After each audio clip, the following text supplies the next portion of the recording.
Bonjour, bonjour tout le monde. Bon après-midi. Salut Carole. Allô Carole, ça va Ça va bien? bien? Oui, Oui, oui, en même temps. ouais. Oui, ça Moi, va je... bien, toi? Oui, ça va super bien. Mmh, On est jeudi. Du lundi au mmh. jeudi, c'est nos quotidiennes. Puis le jeudi, on est tout le temps triste de finir nos quotidiennes, mais on les finit en beauté. On les Mmh. finit avec notre invité.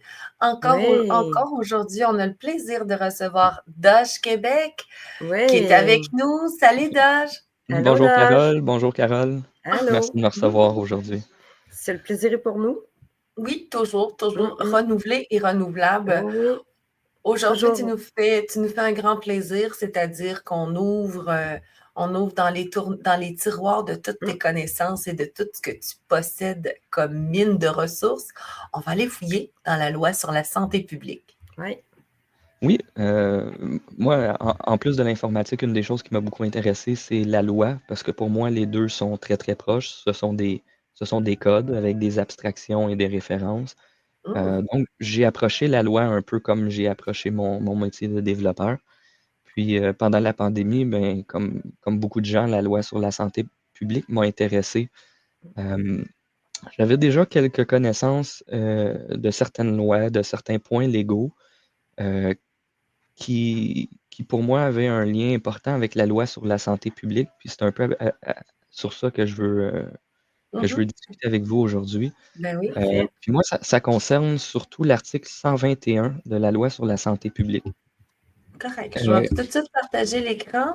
On va rentrer dans le Parfait. cœur du sujet, Le vif du sujet. dans le Oui, vif du sujet. Ça la promet d'être très déclaration intéressant. d'urgence sanitaire. Mmh. Alors, on a ça à l'écran. Oui. On, on va le mettre le plus grand possible. Donc, à Oui, l'article 121, ça dit la déclaration d'état d'urgence sanitaire et tout renouvellement entrent en vigueur dès qu'ils sont exprimés. Euh, Moi, les mots on va le dire comme ça, qui me gossent dans cet article-là, c'est les mots entrer en vigueur, parce que par définition, entrer en vigueur veut dire avoir force de loi, oui, ce qui Oui. devrait être un pouvoir législatif démocratique. Alors que un décret d'urgence sanitaire, ça vient du pouvoir exécutif. Mhm. exactement. On a donc dans la loi sur la santé publique un gouvernement qui peut légiférer par décret euh, sous des faits là, d'une urgence sanitaire. Donc, déjà, c'est très antidémocratique comme, Mm. comme article là, de loi. Ça permet à Absolument. un gouvernement exécutif de légiférer, ce Mm. qui ne devrait pas être le cas. Dans une démocratie, les pouvoirs démocratiques devraient être séparés à tout moment, même et surtout pendant une urgence pandémique.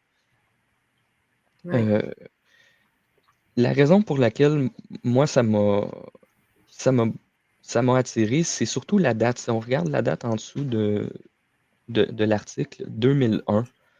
Euh, la loi sur la santé publique a été adoptée et sanctionnée, si je ne me trompe pas, en novembre Décembre. 2001. Décembre, ouais, donc entre novembre et décembre, là, ça a été déposé puis adopté et Oui. sanctionné par le Parlement. Euh, Puis la date pour moi est très significative parce que maintenant, si on va sur la loi 99 sur l'exercice des droits fondamentaux et prérogatives du peuple québécois, Mhm. à l'article 13, On vous ça montre ça dit, tout de suite. Donc, j'ai ouvert la loi 99 ici, là, Mhm. l'article oui, 13. Je vais juste montrer la jolie loi. Loi sur l'exercice des droits fondamentaux et des prérogatives du peuple québécois et de l'État du Québec.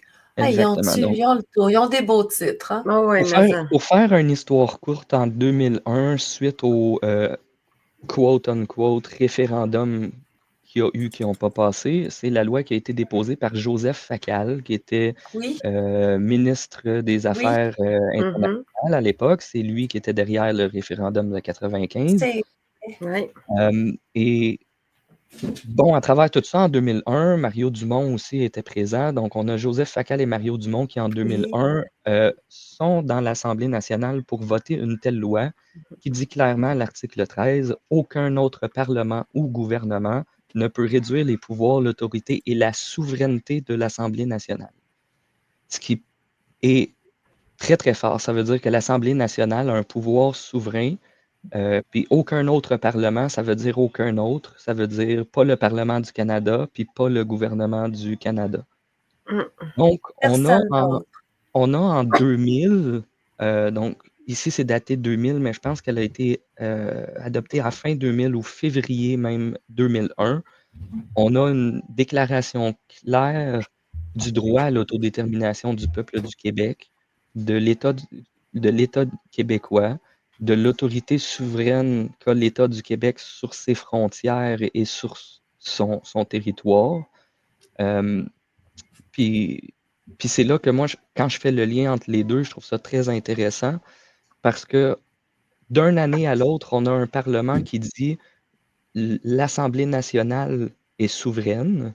Mmh. Et de l'autre côté, un an plus Pas tant que tard, ça.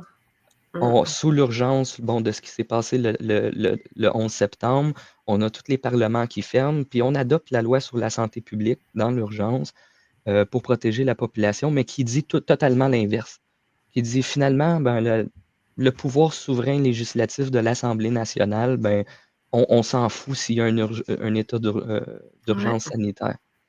Donc, en moins d'un an, on a une certaine déclaration. Moi, pour moi, c'est clairement la déclaration de souveraineté du Québec, c'est cette loi-là. Euh, on a donc, pour moi, légalement, une déclaration de souveraineté du Québec et un an plus tard, une loi qui vient totalement détruire cette souveraineté-là sous prétexte d'une urgence sanitaire. Donc, je trouve ça très particulier parce qu'après 2001, je crois que François Legault a été le premier ministre de la Santé après que cette loi-là ait été déposée. Oui. Ouais, donc on a donc Legault qui était dans le décor et présent quand la loi sur la santé publique a permis à un gouvernement De de s'approprier détourner tous ses droits. ouais, Mmh le mh. pouvoir de légiférer par décret. Puis c'est lui qui, 20 ans plus tard, utilise cette loi-là pour légiférer par décret. Donc, pour moi, ça me donne On juste oserait-tu l'impression que appeler c'est ça une coïncidence ou on ne Ouais, croit c'est plus ça. aux coïncidences Mmh. c'est rendues là, mais je sais que les personnes qui étaient là en c'est place une lorsque coïncidence forte. ces lois-là, quand ils ont été mises en place en 2001, le ministre de la Santé, il a été mis là comme 6 à 8 mois. Tu sais, Mmh. ils l'ont vraiment mis là. Ils ont dit, toi, t'es là, on fait cette loi-là. Puis après ça, ils ont Après changé ça, de c'est personnage. ça. Après ça, tu t'en vas. Mais je trouve Totalement. que Donc, ça c'est fait du sens par rapport à ce que tu viens de dire, Mmh mh. parce que quand on lit l'article 119, qui, elle aussi, dans le même sens, c'est l'état d'urgence sanitaire qui, une fois déclaré par le gouvernement, vaut pour une période maximum de 10 jours jusqu'à l'expiration de laquelle il peut être renouvelé pour d'autres périodes Mmh. maximum de 10 jours. Ou, et c'est là que c'est important, avec l'assentiment de l'Assemblée mhm, nationale. Mmh exactement. mh. On retombe Pour donc dans des le périodes problème, maximum de 30 jours. on C'est un retombe dans le problème de conflit d'intérêts des pouvoirs démocratiques. La Exact. question est comment, parce que je pense que c'est l'article 124 qui dit l'Assemblée peut désavouer l'état d'urgence sanitaire.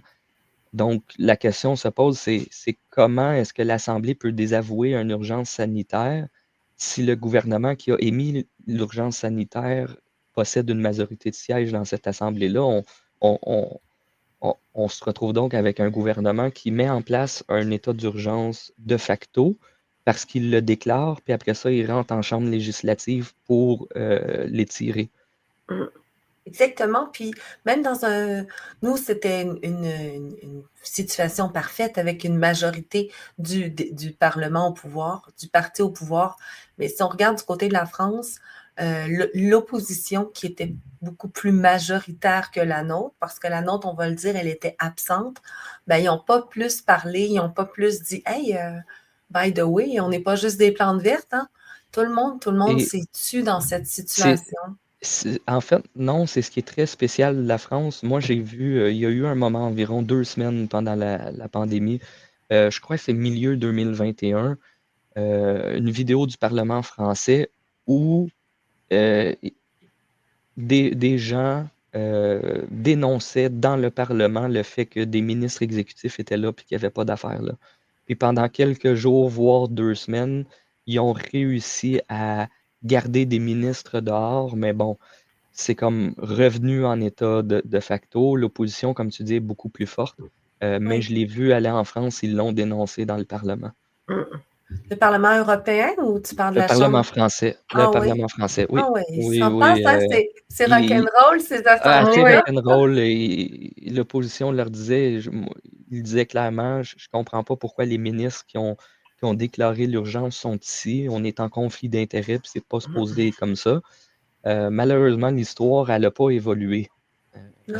C'est mort dans l'œuf après une semaine ou deux, mais ça a Bizarre. failli éclater. Ouais, ouais. Ouais.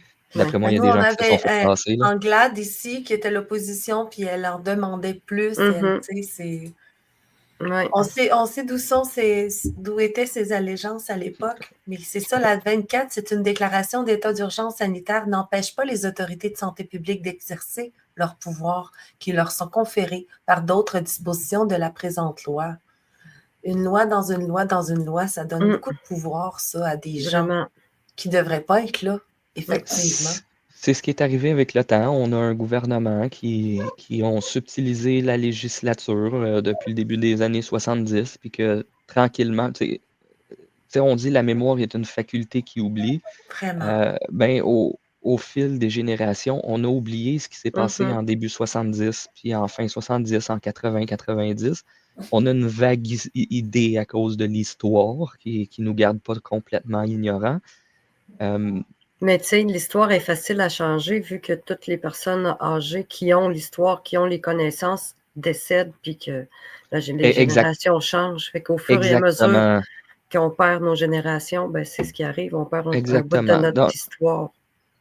Exactement. Donc, ils ont commencé dans les années 70, ils ont rajouté ce on appelle un loophole dans la loi, puis un deuxième loophole, puis un troisième loophole. Puis à un moment donné, ben, ils ont juste modifié assez les lois pour être capable de se garder au pouvoir de facto dans un théâtre d'État, comme disait Falardeau, sans, Ouais. sans que personne n'y voit quoi que ce soit, là. Ça s'est fait graduellement au fil du temps, une loi à la fois, une loi à toutes les 5, 6, 10 ans. Oui. Puis les gens oublient, puis la loi reste là. Puis 20 ans plus tard, ben, ils nous ressortent la loi sur la santé publique qu'on a oubliée. Elle n'a pas été, si on regarde l'historique, la loi sur la santé publique n'a pas été retouchée une fois. Pas Non. une fois. Ce qui est fou parce que tu as des lois beaucoup plus courtes qui sont retouchées des fois 3, 4 fois en l'espace de 2, 3 ans. Ouais. Mais là, on me parle d'une loi de plusieurs centaines d'articles, un peu plus de 100 articles, qui offre des pouvoirs incroyables à des gens qui ne devraient pas avoir ces pouvoirs-là, puis ça n'a pas été revu et retouché une seule fois. Ouais. Moi, je trouve ça fou, là. Dans mes procédures, tu vois, on en parlait, là, mais dans mes procédures, j'étais devant des juges, puis je lui disais, tu sais, il y a pas c'est normal, madame la juge, qu'une loi qui n'a jamais été appliquée se retrouve avec des petites choses qu'il faut amender, tu sais. Ben oui. Viens pas me prendre pour une Non, conne. c'est ça, là. Ils le savent très bien. C'est comme si c'était la seule loi au Québec qui pouvait pas être touchée, qui peut pas Ouais, être parfaite, amendée, qui elle. peut pas être ouais, c'est ça. Ils l'ont mis en 2001. Puis tu sais, ils l'ont mis en 2001 entre novembre et décembre. Je pense qu'elle a été adoptée en décembre, mais proposée en début novembre. Puis tout ça à cause de ce qui s'est passé à New York. De On peut deux pas, tours qui s'effondrent, ouais, c'est ça. On prennent peut pas notre attention. on peut pas me faire à croire qu'une loi comme ça, faite dans l'urgence, euh, qui a que justement, elle a été pensée parfaitement dès le début en 2001. Ils l'ont adoptée puis elle était parfaite comme ça. Il n'y a Oui, jamais eu besoin de la changer. on n'a absolument pas le choix de rappeler que l'article 123.1, c'est ordonner la vaccination obligatoire de toute la population. Que la point 2, c'est ordonner la fermeture des établissements d'enseignement ou tout autre lieu de rassemblement, dont nos églises.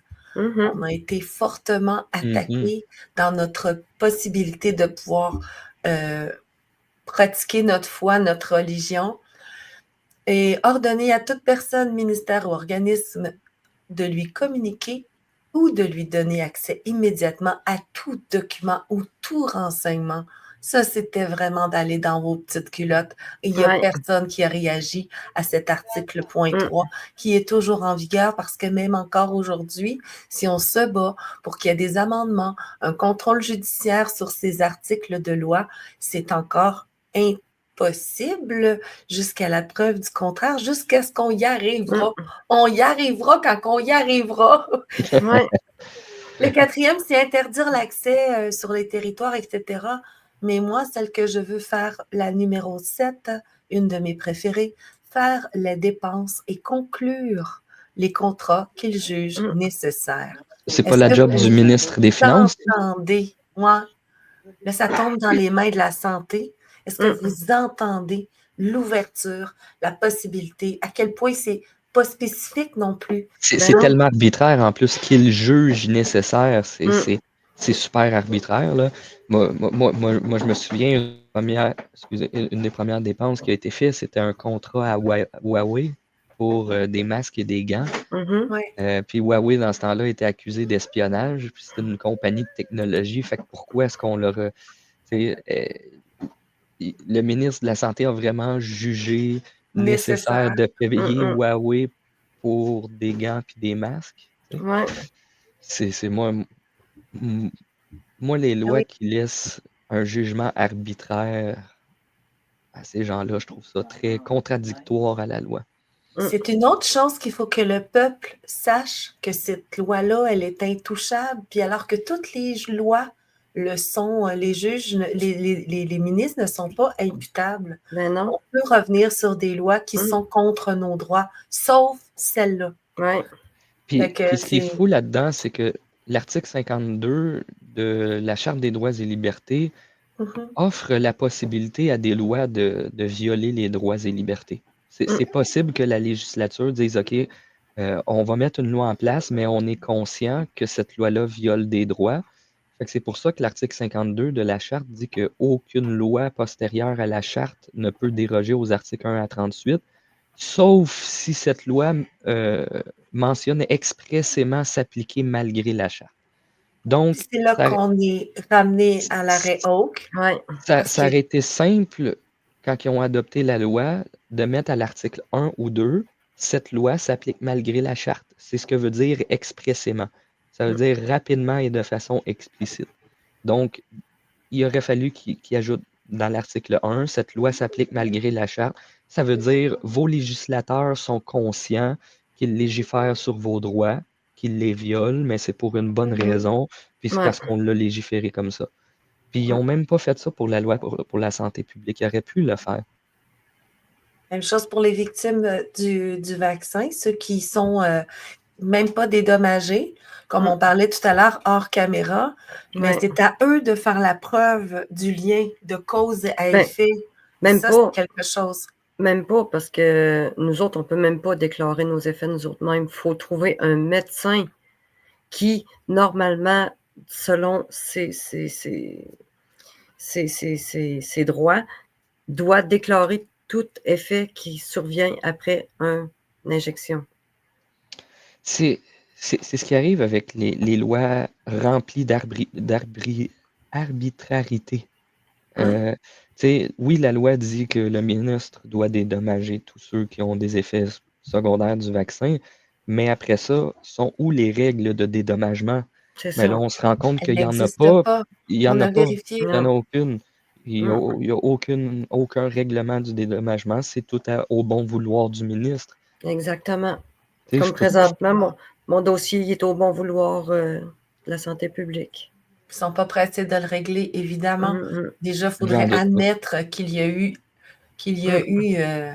blessés parmi les injections qui sont supposément sûres et efficaces. Donc, on a compris un petit peu la routine. Mais c'est drôle parce que cet article-là, concernant les contrats gré à gré, moi, c'est celle-là qui m'avait un peu comme toi emmené à l'envie d'aller fouiller. J'étais allée chercher justement ces contrats gré à gré-là, juste pendant la période, pendant la crise, qui s'élevaient à... Il y avait beaucoup, beaucoup de zéros, là. Puis on peut aller voir qui a été aidé. Ça a été beaucoup, évidemment, dans le pharmaceutique, parce qu'ils ne pouvaient que jurer par le test. Ben oui. Parce que sans test, il n'y avait pas de positif. Sans positif, il n'y avait pas de maladie. Fait que ça prenait des tests. Donc, vous irez voir dans les sites gouvernement où je ressortirai à un moment donné. Mais toi, je reviens directement à toi. Doge Québec qui fait une job hallucinante. Doge Québec, tu es en train, toi aussi, de sortir. Tu as sorti, en fait, tous ces chiffres-là. Pas nécessairement durant la crise, toi. Non, pas nécessairement durant la crise. Oui, c'est beaucoup plus large. En fait, moi, ce que j'ai téléchargé, c'est les 500 milliards de contributions et financements du gouvernement du Canada. Donc, c'est tout type de contributions et financements, mais moindrement que je cherche le mot vaccin ou COVID, j'ai des dizaines de milliards de dollars en résultats.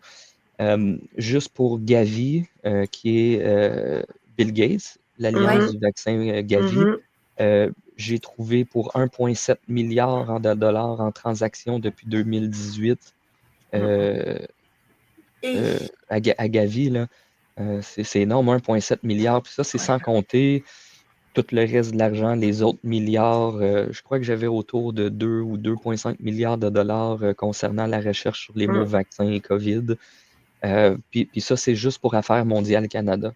Donc, c'est de l'argent qu'on a donné à l'international pour aider le monde un peu partout avec la COVID, pour injecter des petits Africains puis des Sud-Américains. Mais j'ai pas encore séparé à ce niveau-là les données des autres départements que Affaires mondiales Canada, mais je doute pas qu'il y a probablement une couple de dizaines de milliards qui passent dans la COVID, certainement. Ah oui, oui, ça, ça a été, moi, j'étais rendue autour de 6 milliards. Oui, définitivement, ça doit être... Pour les contrats, juste pour les contrats gré à gré. C'est pas pour toutes les autres. Même pas les contributions et financements, non, on parle vraiment juste les contrats gré à gré. C'est épouvantable. Mais là, je suis en train de revenir justement pour ceux qui n'auraient pas vu la semaine dernière, ceux qui te découvrent grâce à nos petites vidéos. On est très contente. Tu plais, tes vidéos sont très instructives. Les gens les apprécient.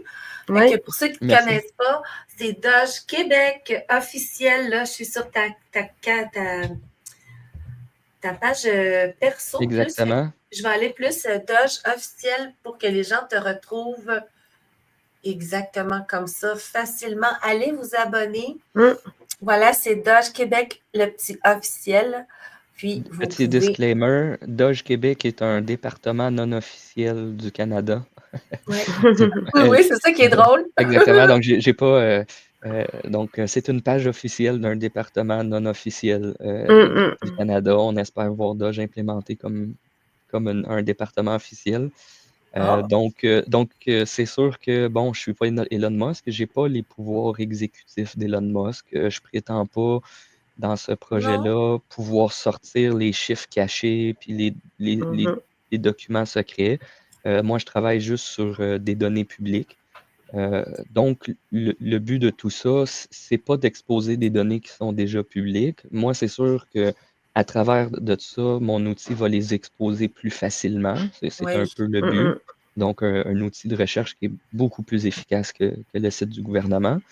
Mais l'idée derrière, c'est surtout d'avoir le logiciel, parce que moi, je suis en train de reproduire leur base de données dans le logiciel.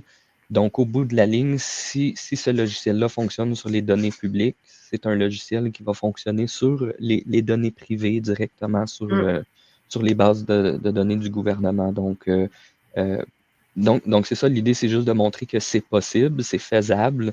C'est juste qu'il faut brancher ça sur les données directement du gouvernement. Donc, ça nous prend un Maxime Bernier ou un Éric Duhem qui veut faire un Doge, le mettre en place, puis moi, je leur donne le logiciel avec plaisir pour qu'ils puissent le mettre en place. Oui, je comprends. En même temps, c'est que c'est le fun parce que ces données-là sont accessibles pour nous, la population, parce que c'est important de le savoir. Et c'est de notre responsabilité d'aller chercher. Là, on vous en donne des super outils que Doge a fabriqués D'abord, pas pour le poste ou pas pour Hélène, mais parce que tu avais les compétences. C'est ça. Oui, Tu as les c'est mon compétences, métier, toi, de donc faire ça, j'ai là. utilisé mes compétences pour faire ça.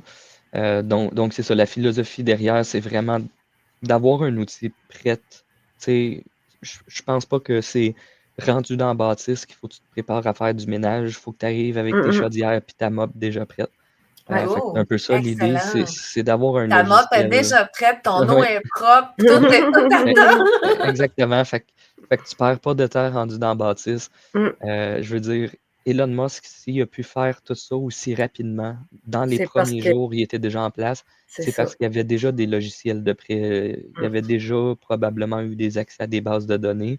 Il a développé les logiciels d'avance, puis un coup que c'était le jour d'opérer, ben, il a lancé les machines, puis il s'est juste branché sur C'est ça. les bases de données privées. C'est un peu la même idée ici. Beaucoup de gens parlent que ça prend un Doge au Québec. Moi, je suis d'accord avec ça, mais je crois pas que c'est un coup rendu dans le Parlement qu'il faut avoir, qu'il faut commencer à se dire, bon, comment qu'on développe Doge? Il faut développer l'outil avant, puis c'est là-dessus que je travaille. Excellent, c'est le fun. Puis t'es facile Ouais. d'accès, là, si des gens intelligents, brillants et aussi avec le cœur à bonne place qui veulent développer avec toi. Tu es là, tu es Doge Québec officiel sur Facebook pour que ce soit facile de se retrouver, de se parler, de s'organiser. Puis les autres, ben, c'est ça, c'est l'organisme Affaires mondiales Canada que tu as sorti. Tous leurs investissements, c'est des millions et des millions Il et faut des parler millions. d'investissement. Habituellement, sur un investissement, il y a un kickback. Ici, c'est Oui, vraiment c'est des vrai. financements. C'est des subventions. On te OK. donne de l'argent, puis C'est des c'est des. Ouais, ouais. Pas de Merci promesses de m'avoir derrière. repris. Ben oui, ça Pas de fait toute la problème. différence. Ben Fait que oui. Ouais. voyez ici, donc c'est de ces informations-là que Doge Québec dispose, puis son opinion est qu'on devrait avoir un Doge Québec au Canada. Et Oui, moi, selon mes chiffres, moi, je suis d'accord avec Maxime Bernier. On peut éliminer le déficit en moins d'un an. Ah oui, moi aussi, je suis ben sûre de oui, ça. je veux dire, Oui, t'es pas comme tu disais, Elon Musk, puis ça se fait pas tout de suite du jour au lendemain, Non, mais mais à le un moment nombre donné, de on s'est compté. milliards, c'est ça, le nombre de milliards qu'on peut Oui. juste économiser. Ben, Oui, oui, ça serait vraiment bien. Ça oui, serait oui, vraiment bien. oui, ça serait vraiment bien. Fait que Donc, merci de permettre cet outil, c'est une idée géniale. ouais. C'est pour ça qu'aussi, on te donne la possibilité de faire voir cette page il y a plein d'informations. Allez jeter un petit coup d'œil. Puis ceux qui ont du talent, ceux qui ont des bonnes idées, ben rejoignez l'équipe Doge avec Doge ça va me Québec. faire Faites-le vraiment tout de plaisir. suite. Oui, ça va me faire vraiment plaisir d'accueillir des gens qui ont même des petites compétences. Tout petit coup de main est apprécié. Puis écoute, on fait tout vivre le projet à notre hauteur, à notre rythme. On a toute une vie aussi, mais il y a pas de pression. Là, on n'est pas des multimillionnaires qui veulent Ouais. développer la nouvelle business révolutionnaire. Puis, pour l'avancement du projet, ben, pour l'instant, il y a pas d'avancement en soi, à part qu'on a mis la main officiellement sur le nom de site web qcdoge.com, OK. qui est à Ouais. nous pour 3 ans. Puis, je suis en train d'avoir des discussions avec un hébergeur pour pouvoir là, déployer officiellement un site et l'application. Là. Donc, dans quelques jours, voire peut-être une semaine, là, il devrait avoir un site web en ligne. Ah, ben c'est cool, ça. C'est d'excellentes nouvelles. Puis en plus, Oui. nous, on va pouvoir en donner des nouvelles. On va Ben se oui. retrouver pour une autre chronique. On aime ça fouiller, on aime ça, ta curiosité intellectuelle qui est contagieuse. Tu nous donnes vraiment le goût, là. Tu sais, on voit de par ta responsabilisation. Tu sais ça, un jeune homme en plus, on va le dire, qui se prend autant la responsabilité. Je trouve ça de toute beauté et je te félicite encore une fois. Vraiment. Merci beaucoup, je l'apprécie. Merci de me recevoir et de Aujourd'hui, me donner la parole. c'était super gentil de venir nous montrer cette loi sur la santé publique, surtout le contexte comment qu'elle a été faite, une loi dans une loi. Je te retire un doigt, tu me donnes ton doigt. C'est ça. Après ça, c'est ta main puis ton coude, puis C'est ça. on est Oui. rendu là. Dès le départ, ça a été ça l'idée, puis ils l'ont utilisé jusqu'au bout. Fait que là-dessus, je te remercie beaucoup pour ta présence et on se dit prochain rendez-vous jeudi. Nos jeudis sont consacrés aux chroniques Doge Québec. Merci, Doge. À la semaine Merci, prochaine. Doge. Oui, à la semaine prochaine. Oui, on se dit à très bientôt. Bye bye. Alors nous, Carole, ça va être le temps peut-être de se faire une petite vérité en pleine face avant de quitter. Mais je vais faire une pause à l'enregistrement, puis on revient. On est rendu, oui, à notre moment préféré. Oui. La vérité en pleine face. Avec les Caroles aux oreilles. Ça nous fait tout le temps rire. Faudrait qu'on ait un jingle là-dessus, tu sais, nous Ouais, autres, on déconne, là, tu sais. C'est ça. On va s'y mettre à un moment donné. Oh, oui. Hey, aujourd'hui, on a appris des choses. On a appris aussi qu'on pouvait s'informer, qu'il faut s'informer, qu'il faut se tenir informé. Puis notre vérité en pleine face, ben, c'est de montrer que la justice a deux mesures, à deux vitesses. Hein? Exact. Si on regarde la première photo, justement, où c'est Legault lance une enquête publique sur le fiasco de SACLIC. Mais ça, on regarde la date, là, c'est publié le 2 mars. Oui, le 2 mars. Ouais, il parlait de ça. Il était vraiment, voyons donc, on ne fera pas que les Québécois ne se feront pas fourrer avec moi. C'est ça, oui. On va passer à la suivante. Tiens, fiasco SACLIC, d'autres liens avec la commission Galland révélés. C'est drôle, hein? On est rendu au 9 avril. Ben oui. On regarde aujourd'hui. La CAQ s'oppose à la tenue d'une enquête par les parlementaires sur SACLIC, sur le fiasco de SACLIC. Et la suivante, parce que pour donner deux preuves de plus, une autre petite preuve de plus, parce que je me fais plaisir. Puis on l'a vu tantôt avec Doge, ils sont majoritaires. Exact. C'est dangereux, c'est une arme de destruction massive. Ils font ce qu'ils veulent. Au niveau de la démocratie, à eux autres tout seuls. C'est un bulldozer antidémocratique.